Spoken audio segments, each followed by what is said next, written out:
বয়ান দেখবেন এই 6 কথার নিচে দিয়ে খালি ঘুরতেছে। তো এই 6 কথা আগে মুখস্থ করেন, তাইলে পুরো বয়ানটা আপনার নিয়ন্ত্রণে থাকবে, এদিক ওদিক যাবে না। গেলেও আপনি ঘুরে মুড়ে আবার এই 6 কথার নিচে নিয়ে আইবেন। ঠিক আছে ইনশাআল্লাহ, একটা বাউন্ডারি দিয়ে দিই আমরা। বলেন আজকে মোট কয় কথার বয়ান হবে? 6 কথা। 3টা কাদেরকে নিয়ে? মাশাআল্লাহ, তো মনে রাখতেছেন, মাশাআল্লাহ। আমি বলি ওই 3 কথা আমার সাথে সাথে বলবেন, জবাব দিয়েন না। আমি প্রশ্ন করছি না, আমি পড়া মুখস্থ করাইতেছি, কাজে আমি যা বলি তাই বলবেন। বলেন ওরা ছিল কি? সবাই বলা লাগবে ওরা ছিল কি? ওলামায়ে কেরাম ছাড়া, বিশেষ করে স্টেজে যারা আছেন তো প্রশ্নই আসে না, শেষ হয়ে জমা। বলেন ওরা ছিল কি? অবাক হওয়ার মতো একটা ভাব নিয়ে বলেন হইল কি? আবার আবার ওরা ছিল কি? হইল কি? আবার বলেন ওরা ছিল কি? হইল কি? মাঝখানে ঢুকলো কি? বলেন আবার ওরা ছিল কি? হইল কি? মাঝখানে ঢুকলো কি? কথাটা বুঝেন তো বলতে মজা লাগবে। ওরা ছিল কি? ছিল মানব ইতিহাসের সবচাইতে খারাপ মানুষ। বলে এ কথার প্রমাণ কি?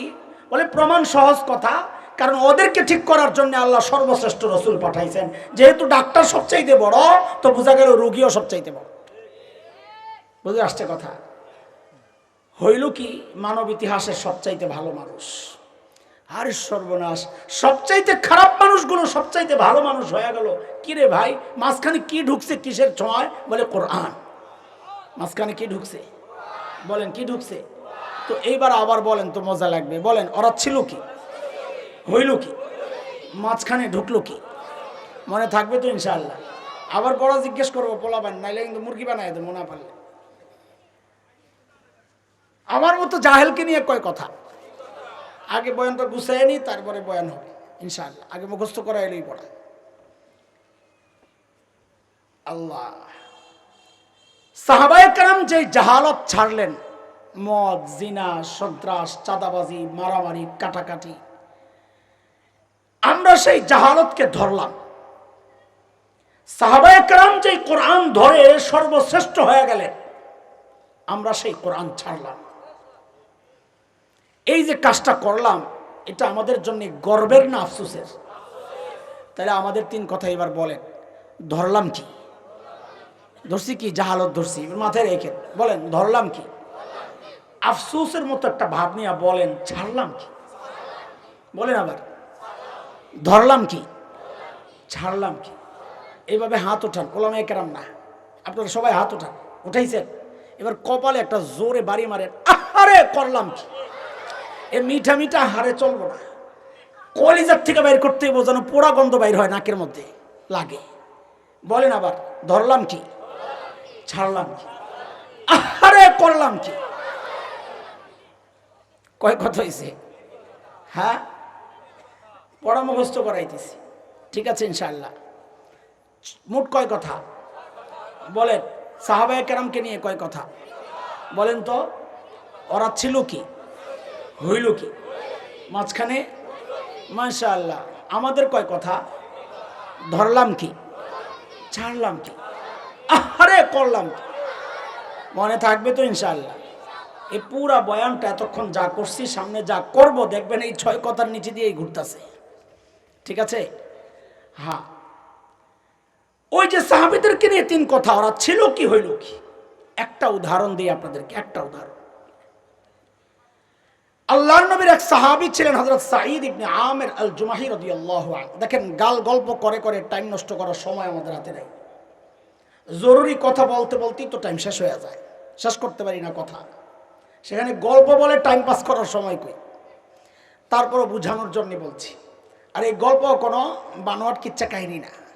বর্তমান আরবের অন্যতম শ্রেষ্ঠ এক লেখক আব্দুর রহমান রাফাত বাশা রাহিমাহুল্লাহ, সাহাবায়ে কেরামকে নিয়ে উনি একটা কিতাব লিখেছেন, গোটা আরবের সমাদৃত, নাম হচ্ছে সুয়ারুম মিন হায়াতিস সাহাবা। এই কিতাবের প্রথম ঘটনা এটা, যেটা আমি আপনাদেরকে শোনাতে চাচ্ছি। হযরত সাঈদ ইবনে আমির আল জুমাহি রাদিয়াল্লাহু আনহু মুসলমান হয়েছেন একটু দেরিতে, হিজরতের পর। হযরত খাব্বাব রাদিয়াল্লাহু আনহুর শাহাদাতের দৃশ্য দেখা দিল পাল্টায় গেছে। দেরিতে মুসলমান হলে কি হবে? ঈমান ছিল বড় পাক্কা। কতটা পাক্কা একটা উদাহরণ শোনেন। আমি কি বুঝাইতেছি ওটা মাথায় রাখা লাগবে। সাহাবা একরাম ছিলেন কি, হইলেন কি, ঠিক আছে কথা? এটা বুঝাইতেছি। ঈমান ছিল বড় পাক্কা। কতটা পাক্কা? ওই যে বলছি, একটা উদাহরণ দিলে শুনবেন, বুঝবেন। সাইয়েদনা ওমর রাদিয়াল্লাহু আনহু যখন খলিফা, ওমর নরম না গরম? এই জোরে কর। কেমন গরম? বহুত গরম।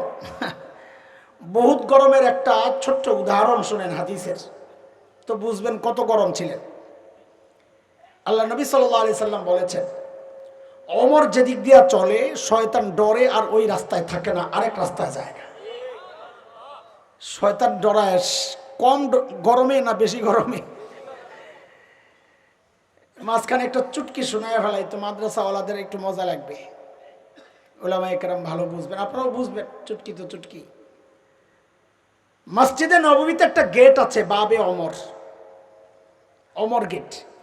সাইয়েদনা ওমর রাদিয়াল্লাহু আনহু দিক দিয়ে আসা যাওয়া করতেন, স্মৃতি হিসাবে গেটটা বানাইছে। শিয়ারা হযরত ওমরের সাথে বিদ্বেষ আর ঘৃণা লালন করার কারণে ওই গেট দিয়ে আসা যাওয়া করে না, যে ওমর যেদিক দিয়ে চলছে আমরা এদিকে চলুন না। কি ঘৃণা! আরবের এক বিখ্যাত সাহিত্যিক বড় আজীব এক চুটকি লিখছেন। সর্বপ্রথম আমি যখন নিজে ওই চুটকিটা পড়ি, আমি হাসতে হাসতে শেষ, যে বেড়ার মাথায় এটা ঢুকলো কেমনি। লেখেন কি জানেন? শিয়ারা ওই গেট দিয়ে আসা যাওয়া করে না, কারণ ওমর এদিক দিয়ে আসা যাওয়া করছে। তো ওই লোক লেখে, আয় ওমর, আল্লাহ আপনার উপর রহম করেন। আপনি যখন জীবিত ছিলেন, আপনি যে রাস্তা দিয়ে চলতেন, এই রাস্তা দিয়ে শয়তান চলতো না। আর আজকে আপনি মারা গেছেন, এখনো ওই রাস্তা দিয়ে শয়তানের দোসররা হাঁটে না। আল্লাহু আকবার। সাইয়েদনা ওমর যখন খলিফা, হযরত সাঈদ জায়া বুঝান, ঈমান কত পাক্কা বুঝাইতেছে। সাঈদ জায়া বুঝান, ওমর আল্লাহ দায়িত্ব দিছেন, ঠিকঠাক মতো আদায় করেন, নাইলে কিন্তু খবর আছে। দেখছেন নি বেটার কলিজায় সাহস কত। বলে এত সাহস কই পেল? মানুষ নিজে যত সৎ হয় তার সাহস তত উঁচা হয়। নিজের মধ্যে ভেজাল থাকলে কথা বলবে মিনমিন মিনমিন কইরা, আর তেলের দাম বাড়াইবে।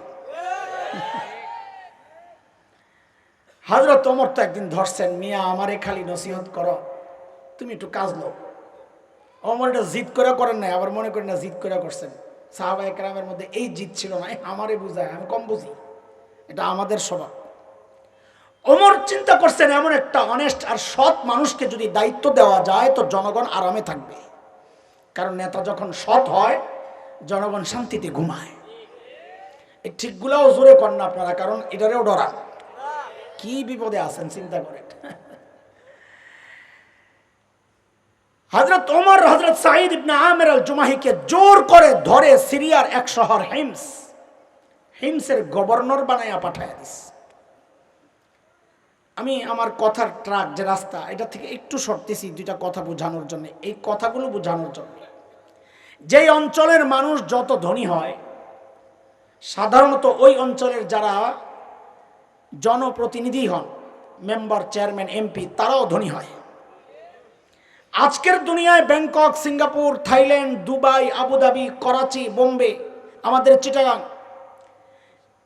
এগুলো যেমন বাণিজ্যিক শহর, ওই সময়ে গোটা দুনিয়ার বাণিজ্যিক শহর ছিল সিরিয়া। এবার এই দুই কথা থেকে বুঝে শুনে জবাব দেন তো, সেই সিরিয়ার শহর হিমস এর গভর্নর ধনী হওয়ার কথা না গরিব হওয়ার কথা? কেমন ধনী? অনেক ধনী। মাশা, দেখেন কত ধনী, একটু শুনতে থাকেন। মানুষগুলো ছিল কি, হইল কি দেখেন। হিমস থেকে এক জামাত আসছে হযরত ওমরের সাথে সাক্ষাৎ করার জন্য। সাইয়েদনা ওমর তাদের সাথে কথাবার্তা বলার পর বললেন, তোমরা একটা কাজ করো, হিমসের গরিবদের একটা লিস্ট জমা দাও, আমি বাইতুল মাল, রাষ্ট্রীয় কোষাগার থেকে ওদের জন্য কিছু বরাদ্দ দিয়ে দিই। হিমসের লোকেরা সুযোগ পাইছে, পায়া লিস্ট একটা করছে বড় লম্বা, নিয়ে হযরত ওমরের কাছে জমা দিয়েছেন ফুকারা ও হিমস। সাইয়েদনা ওমর লিস্টের দিকে তাকায়া অবাক হইয়া তাকায়া আছেন, এই কি অবস্থা? কেন? কারণ তিনি দেখেন যে লিস্টের শুরুর দিকেই হিমসের গভর্নর সাঈদ ইবনে আমের আল জুমাহির নাম। বুঝেন অবস্থা। সাইয়েদনা ওমর জানতে চাইলেন, আমি ওরকম ফাঁকে ওরকম কি ব্যাপার, তোমাদের গভর্নর বুঝি গরিব মানুষ?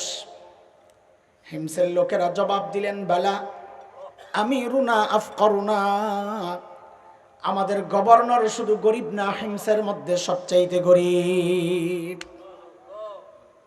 হযরত ওমর এই কথা শুনে এতটা খুশি হয়েছেন, এতটা খুশি হয়েছেন, সাথে সাথে 1000 স্বর্ণ মুদ্রা প্যাকেট করে দূত মারফত পাঠায় দিয়েছেন, যাও আমার পক্ষ থেকে আমার সাঈদকে হাদিয়া দিয়ে আসো। কত কত? 1000 কি স্বর্ণ মুদ্রা? 1000 স্বর্ণ মুদ্রা মানি বুঝেন? এক স্বর্ণ মুদ্রা ভিন্ন ভিন্ন মত সব একখানে করলে যেটা বাইর হয় সেটা হচ্ছে 3.5 ভরি থেকে 4.5 ভরি এক মুদ্রা। তার মানে 1000 স্বর্ণ মুদ্রা মানে 3500 থেকে 4500 ভরি স্বর্ণের যে মূল্য, এই মূল্যমান 1000 স্বর্ণ মুদ্রা পাঠাইছেন হাদিয়া। কম না অনেক বেশি? আল্লাহ। দূত যখন এই হাদিয়া নিয়ে হিমসে পৌঁছে, হযরত সাঈদ এই প্যাকেট খুলে যখন দেখলেন এই বিশাল অঙ্কের হাদিয়া তার জন্য, তিনি কি করলেন? সাথে সাথে প্যাকেটটাকে এভাবে ছুঁড়ে মেরে চিৎকার দিয়ে বলে উঠলেন, ইন্না লিল্লাহি ওয়া ইন্না ইলাইহি রাজিউন। কি পড়ছেন বলেন না?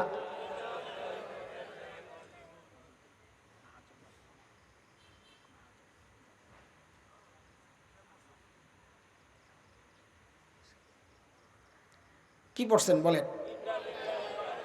হাদিয়া পাইলে ইন্না লিল্লাহ পড়ার কথা না আলহামদুলিল্লাহ পড়ার কথা? আপনারা কি পড়তেন আমি তো জানি না, কিন্তু আমি কি করতাম আল্লাহই জানে। ভিতরের রোমেজ ঢুইকা 4-5টা লাভ দিতাম আর খুশিয়ে খালি আলহামদুলিল্লাহ পড়তেই থাকতাম। এটা না জায়েজ কিছু? বলেন না। হাদিয়া পাই আলহামদুলিল্লাহ পড়া কি না জায়েজ? না এটাও সওয়াব? বলেন না সওয়াব। আল্লাহর নবীর সাহাবী কি পড়ছেন? কি পড়ছেন?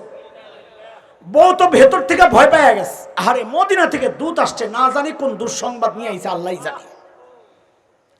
সাথে সাথেই জানতে চাইলেন, আকুতিলা উমর ইবনুল খাত্তাব, কি ব্যাপার? মদিনা থেকে দূত কি খবর নিয়ে আসছে? সাইয়েদনা ওমর কি শহীদ হয়ে গেলেন নাকি?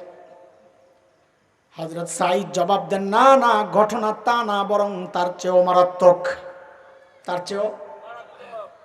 বিবি আবার জানতে চাইলেন, আকুতিলাল মুসলিমুনা ফি মারিকা, তাইলে কি কোনো যুদ্ধে মুসলমান ব্যাপকভাবে শহীদ হয়ে গেল কিনা? হযরত সাঈদ জবাব দেন, না না, ঘটনা তাও না, বরং তার চেয়েও মারাত্মক। বউ তো এবার আরো ডরায় গেছে, আরে না জানি আমার জামাইয়ের কল্যাণীতে পাঠাইছে। বলে, আরে বলেন না, কি সমস্যা? আল্লাহু আকবার। মানুষগুলো ছিল কি হইল কি দেখেন, কি জবাবটা দিলেন। কিয়ামত পর্যন্ত এই জবাবটা উম্মতে মুসলিমার জন্য নসিহত গ্রহণের খোরাক হয়ে গেছে। কি আজীব এক কথা। হযরত সাঈদ বলেন, কেন তিনি ইন্না লিল্লাহ পড়লেন? বলছেন, উদখিলাত আলাইয়া দুনিয়া লিতুফসিদা আখিরাতি, আরে আমার ঘরে দুনিয়া ঢুকায়া দেওয়া হয়েছে আমার আখিরাতকে বরবাদ করার জন্য। কাদের কথা শোনাচ্ছি দোস্ত? যারা একটা পয়সার জন্য মানুষ খুন করতো তাদের কথা শোনাচ্ছি। ছিল কি হইল কি দেখেন। সাথে সাথে বিবিকে বললেন, আমি চাই মদিনার দূত আমার ঘরে থাকতে থাকতে এই 1000 স্বর্ণ মুদ্রা তুমি হিমসের গরিবদের মধ্যে বিলায়া দিবা। কি বুঝলেন? শাসকের মধ্যে যখন দিন থাকে তো নিজের বরাদ্দের টাকাটাও জনগণকে দিয়ে দেয়, আর শাসকের মধ্যে যদি দিন না থাকে জনগণের বরাদ্দের টাকা মাইরা বিদেশে যায় বাড়ি বানায়। ঠিক কি ঠিক না? এই হলো পার্থক্য দিনদার শাসক আর বেদিন শাসকের। বিবি যখন এটা শুনছে যে সব দিয়ে লাইতে, বিবি ও তো আর হাসান জামিলের বউ না। হ্যাঁ, কার বউ? সাহাবীর বউ। আরে বলেন না কথা, কার বউ? আমার বউ যদি হইতো। আপনাকে এলাকায় আসি, এখন আপনাকে কথা কব না, এলাকা ছেড়ে এরপরে আমারটা কই কাছে নাই, সমস্যা নাই। আমার বউ যদি হইতো একটা ভেসকে যে মারল সব দিয়ে ঘরে কত কিছু লাগে খবর আছে নি? বেশি পিড়াপিড়ি করলে বলতো তাহলে 2 ভাগ করেন, অর্ধেক আমার অর্ধেক আপনার, আপনারটা দিয়া লাই আমারটা থাক। কিন্তু বউ কার? সাহাবীর বউ। পোলাপান যারা বিয়ে করস নাই, ফ্রিতে একটা পরামর্শ দিয়া যায়, সারা জিন্দগি মনে রাখবি, কাজে লাগবো, ঠকবি না। আমি যা বলি আমার সাথে সাথে বল, বুড়াদের দরকার নাই, এটা পোলাপান দিয়ে পড়াইতেছিস, বল জেসকার লগে তেসকা। গুঁড়ো একটা কে কয় রে পিচ্ছি, বল জোরে ক, জেসকার লগে তেসকা। বিয়ে করবি না তুই নিজে 2 নাম্বার আর বউ তালাশ করবি, রাবেয়া বসরিয়া, জিন্দগিতে কাজ হবে না। আল্লাহ রাবেয়া বসরিয়া মেয়েরে ঠকাইবো নাকি তোর কাছে বানাইয়া? তো বল আমার সাথে সাথে জেসকার লগে। আরে এটা আমার কথা না, তোরা মনে করিস না আমি বানায় বানায় বল, কোরআনের কথা, সূরা নূরে আসছে, আল খাবিসাতু লিল খাবিসিনা ওয়াল খাবিসুনা লিল খাবিসাত আত-তাইয়িবাতু লিত-তাইয়িবিনা ওয়াত-তাইয়িবুনা লিত-তাইয়িবাত উলাইকা মুবাররাউনা মিম্মা ইয়াকুলুন লাহুম মাগফিরাতুন ওয়া রিজকুন কারীম।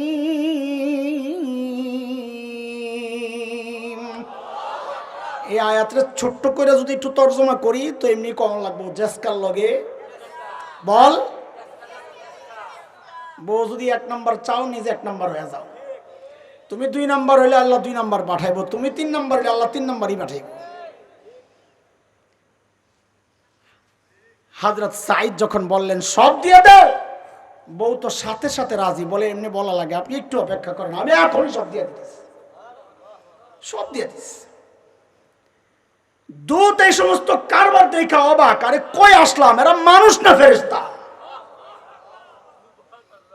দ্রুত ফেরত গেছেন মদিনায়, যায়া হযরত ওমরকে শোনাইতেছেন, আরে কই পাঠাইলেন আমারে।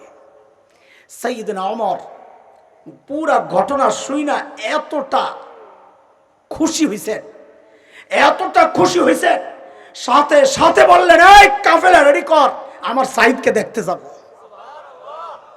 এটা বর্তমান জমানা না যে চাইলেই দৌড় মারা যায়।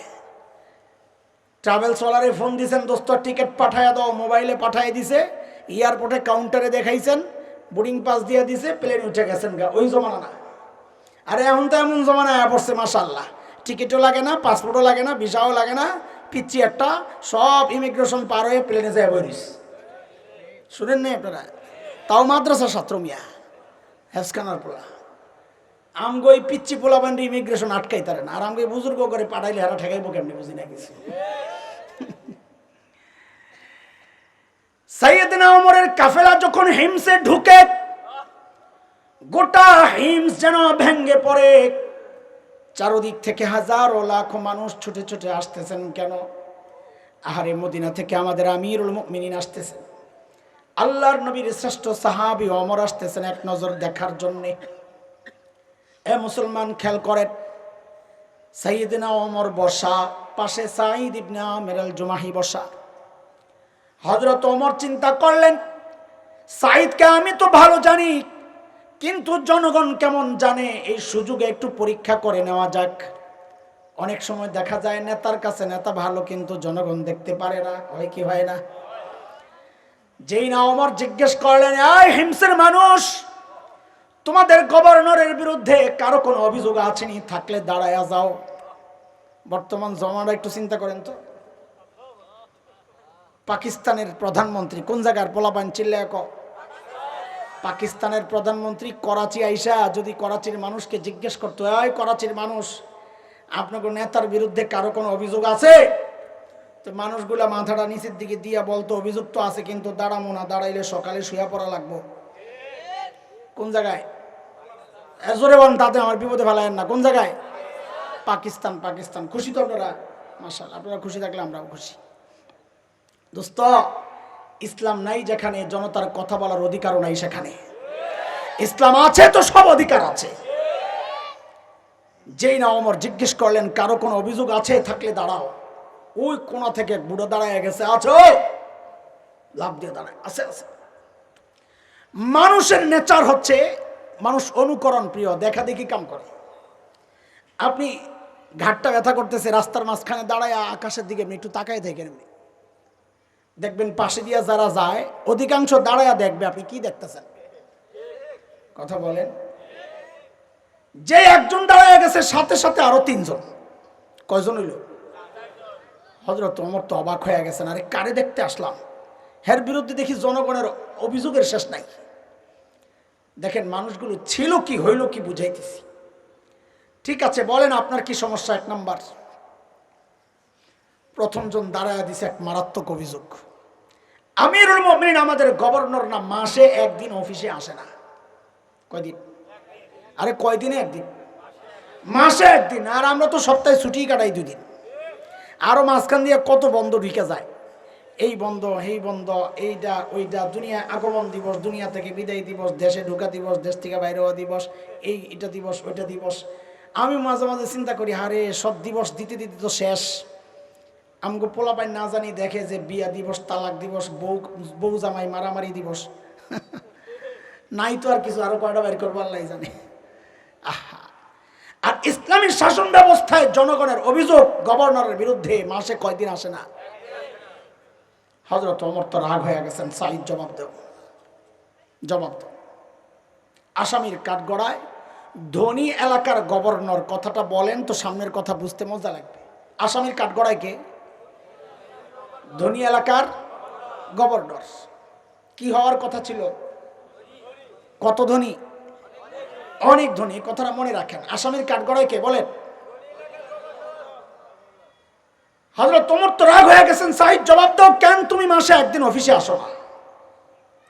আসামির কাঠগড়ায় ধনী এলাকার গভর্নর হযরত সাইদ দাঁড়ায় জবাব দিচ্ছেন, আমিরুল মুমিনিন আপনি তো জানেন আমি গরিব মানুষ, এই যে আমার গায়ে 2 টুকরা কাপড় দেখছেন, একটা লুঙ্গির মতো করে পরা, আরেকটা চাদরের মতো করে জড়ানো, আমিরুল মুমিনিন আমার না এই 2 টুকরা কাপড় ছাড়া আর কোনো কাপড় নাই। আরে মাসে অফিসে একদিন আসো না কেন তা বল।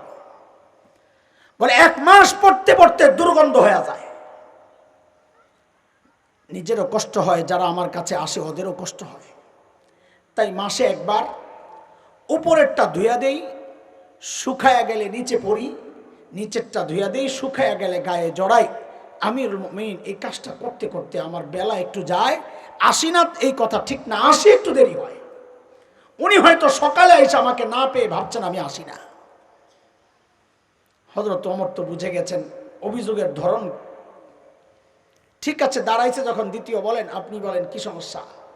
দ্বিতীয় জনের অভিযোগ তো আরো মারাত্মক। বলে আমিরুল মুমিনিন আমাদের গভর্নরের দিনে তো পাই, রাতে আর পাই না। কি ডিউটি লইছে হ্যাঁ, রাতেও সময় দেওয়া লাগবে, বুঝেন অবস্থা। সাইয়েদনা ওমর তো রাগ হয়ে গেছেন, সাইদ জবাব দাও, কেন তোমাকে রাতে পাওয়া যায় না? বিষয়টা কি? আসামির কাঠগড়ায় আল্লাহর নবীর সাহাবী কাঁচুমাচু হয়ে জবাব দিচ্ছেন, আমিরুল মুমিনিন এটা তো প্রকাশ করার ব্যাপার ছিল না, একান্ত নিজের ব্যাপার ছিল। এখন প্রশ্নের মুখে প্রকাশ না করেও তো পারছি না।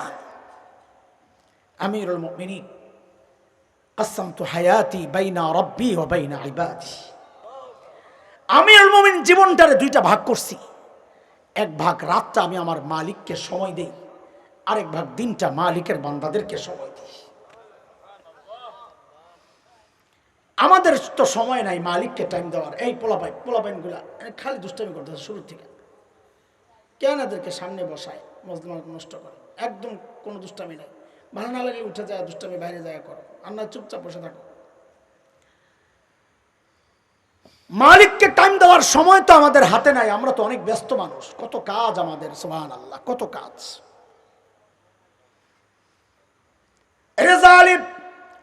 আমি আর তুমি ছাড়া দুনিয়ার সব মালিককে টাইম দেয়। ওই একটা গাছের দিকে তাকায়া দেখো, কি মনে হয় গাছটা বুঝি এমনি দাঁড়ায় আছে? না না না, ওই গাছটাও দাঁড়ায়া দাঁড়ায়া মালিকের তাসবিহ পড়ে। যে কুকুরটাকে নিকৃষ্ট প্রাণী মনে করে তাড়ায়া দেই, ওই কুকুরটাও তো রুকুর হালতে মালিকের তাসবিহ পড়ে।